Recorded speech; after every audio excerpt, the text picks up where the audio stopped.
നമസ്കാരം, ഞാൻ M G Pratheesh. മനാറ കെയർ ജോയിന്റ് ഫ്രീ കൗമുദി ഹെഡ്ലൈൻസിലേക്ക് സ്വാഗതം. Powered by ARMC. എങ്ങനെയും ഒരു സർക്കാർ. കശ്മീരിൽ സർക്കാർ രൂപീകരിക്കാൻ അവകാശം ഉന്നയിക്കുമെന്ന് PDP നേതാവ് മെഹബൂബ മുഫ്തി ബുധനാഴ്ച ഗവർണറെ കാണും. BJP സർക്കാർ രൂപീകരിക്കാനുള്ള ശ്രമങ്ങൾ തുടരുന്നതിനിടെയാണ് PDPയുടെ പുതിയ നീക്കം. ആർക്കും ഭൂരിപക്ഷമില്ലാത്ത കശ്മീരിൽ സഖ്യസാധ്യത ഇനിയും വ്യക്തമായിട്ടില്ല. കാവിയിൽ തൊട്ടപ്പോൾ കളി മാറി.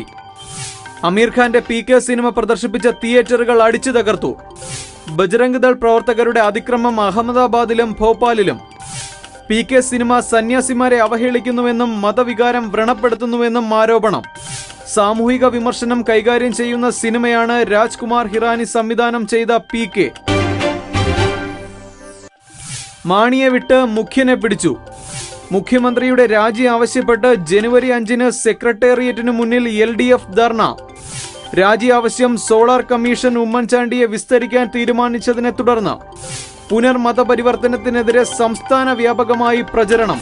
റബ്ബർ കർഷകരുടെ പ്രശ്നങ്ങൾ ഏറ്റെടുക്കാനും LDF തീരുമാനം. ഭീകരന്റെ കാര്യത്തിൽ കോടതിക്കും പേടി. മുംബൈ ഭീകരാക്രമണ കേസിലെ മുഖ്യപ്രതി ലഖ്വിയെ വിട്ടയക്കണമെന്ന് പാക് ഹൈക്കോടതി. ലഖ്വിയെ വിട്ടയക്കാനുള്ള കീഴ്ക്കോടതി വിധി ശരിവച്ചു. തടവ് തുടരാനുള്ള സർക്കാർ തീരുമാനം തള്ളി. ലഷ്കർ-ഇ-തോയ്ബ ഭീകരനെ വിട്ടയക്കരുതെന്ന ഇന്ത്യയുടെ ആവശ്യം പരിഗണിച്ചില്ല. സക്കീഉർ റഹ്മാൻ ലഖ്വിയെ വിട്ടയക്കാൻ വിധിയുണ്ടായത് ഒരാഴ്ച മുൻപ്. ഇന്ത്യ ശക്തമായ പ്രതിഷേധത്തിൽ.